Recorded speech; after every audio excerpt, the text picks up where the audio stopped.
Welcome back to Al Talks. I want to go in and talk about last week's episode that had technical difficulties. What happened was it was a problem with the encoder. It was getting overloaded. What happens when the encoder gets overloaded? The video tends to be glitchy, as you've seen, and there's a few episodes at the start when I started that I didn't know how the program worked. Well, I didn't know what encoders were because I'm I don't have huge computer skills, so uh, so that was that. So I had to cut the video short. It was hold on. It was unfortunate, but these things happen. And the encoder's overloaded again. I've been dealing with this for. This episode might be a bit short as well because of the encoder problem. It's unfortunate. Let me see.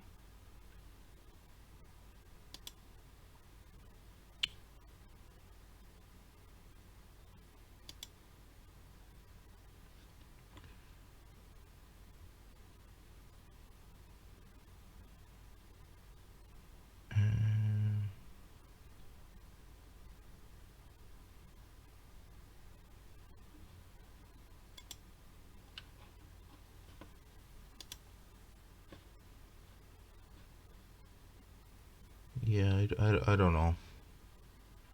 I'll have to figure out a solution at a later stage. It's not something it's this is a bit of a problem. But anyway, so today's episode, just having talk about this week's episode on Uncle Joey's Joint. He talked to Alessandro Nivola, who he was filming a movie with him called Many Saints in New York. That's coming out soon, I think. Well, not soon, I think a couple of months' time. And he was talking about how this guy helped him. He gave him advice on acting and everything else. Like Joey Diaz has always said that he when he got into LA to do stand up, everybody told him to get an acting agent and start doing ads, advertisement, and movies, and that'll help you stand up. So he said, he followed their advice and went to acting classes. He started watching movies. And when he was on movies himself, he, after his scene was shot, he'd go and watch the director, how they work and how the actors work and how everybody else on set works. Just to really learn and dive into the movie. And the encoder's playing up again. This episode's I don't know. So yeah, and it's funny because I'm using the settings that I always use because I went back on them, and I don't know why it's been like this.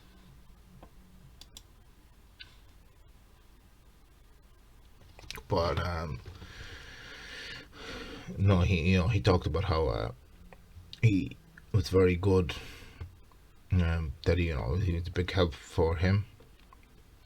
And then Joey D was talking about how when he was doing stand up in New York, they, that one particular club that he was doing it in, they had to sing a song at the end, and Joey said, "I'm not a singer by any means."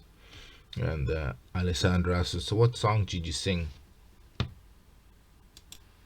He said that there was a band there, and he said, Joey's like, "I can't sing," so I get up there in the band, and he sang "Fuck You, I Won't Do What You Tell Me" by the Rage Machine, Rage Against the Machine.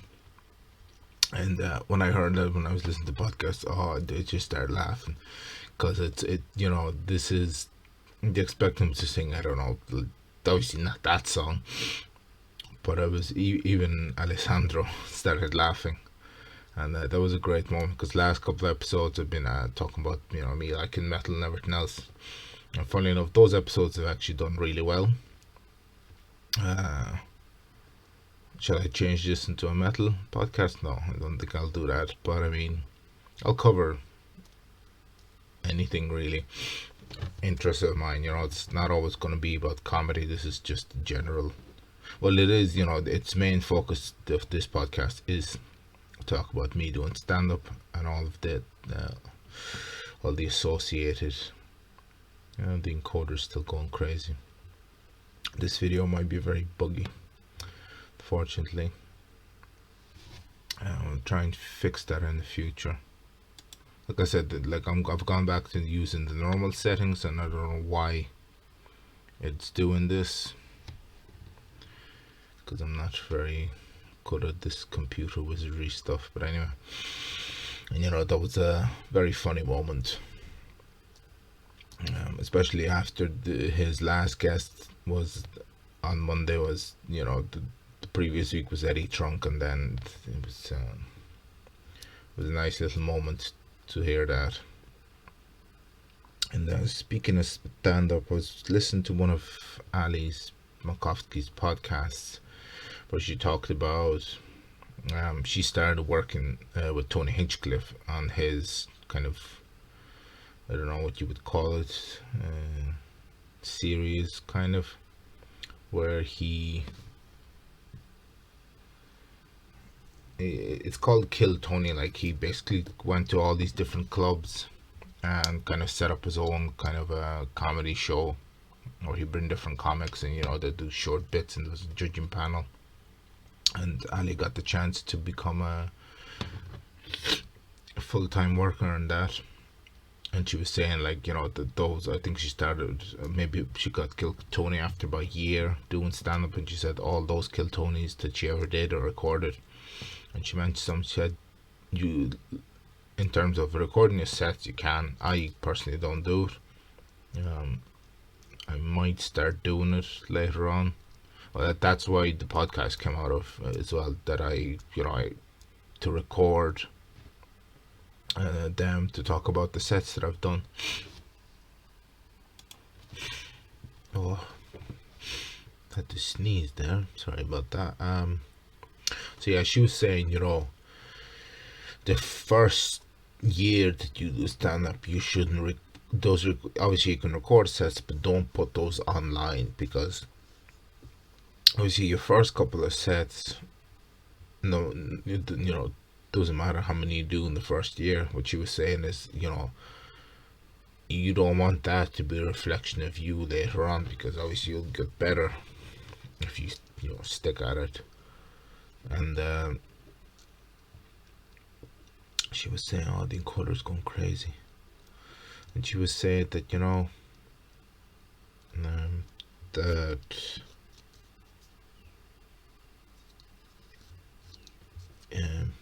yeah, so she was saying, the first year you don't want to record anything. I think I might, when everything was up, when stand-up is back open, I think I might start, not video, probably audio recordings, and then just to hear how the jokes, hear it from, I think obviously when I say it to an audience, it's gonna sound different when I play it back, so just to get pointers, and that's why people do it. They record sets to get feedback for themselves, where to improve on, or how that joke really, because when you, I don't know how to explain this, like, it'll sound different. It's like another perspective on it, I suppose. And I definitely know myself that I've changed jokes around and all of this. So I'm gonna bring up another topic. I've mentioned that I went to the open mic a couple of times as a spectator just to feel the room out and everything else. And I remember I got talking to one of the comedians there who was doing crowd work, and he was asking me loads of questions. And afterwards I went up to him, we were just talking. He said, I came up to him, I said, very nice set. And they asked him about, because I was wearing a bandana and I was wearing my battle vest. Battle vest is the metal vest with all the patches.